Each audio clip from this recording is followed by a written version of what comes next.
చెరుకు కర్ర తీసుకొచ్చి మరలో పెట్టి తిప్పారనుకోండి తీయగానే ఉంటుంది, కత్తిపీటకి కోశారనుకోండి తీయగానే ఉంటుంది, పళ్ళ మధ్య పెట్టి నవిలేరనుకోండి తీయగానే ఉంటుంది, ఆఖరికి దాన్ని అక్కడ పెట్టి ఎవడో గోటం పెట్టి కొడితే పైకి లేచిన బిందువు నాలుక మీద పడితే తీయగా ఉంటుంది.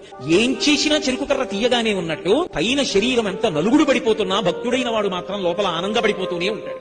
భగవంతుని స్మరించగలిగినటువంటి వాడికి శరీరమునకు ఖేదం ఉంటుందేమో, లోపల మాత్రం పరమ సంతోషంతో ఉంటాడు. భక్తి అన్న తల్లి భక్తుడిని రక్షించుకుంటుంది.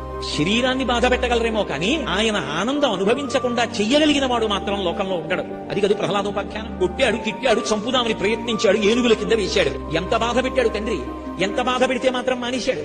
ఆయన భక్తే భగవంతుణ్ణి లాక్కొచ్చింది కిందకి.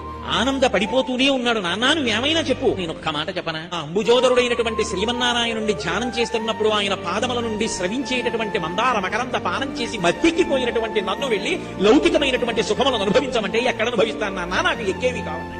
భక్తికున్న గొప్పతనం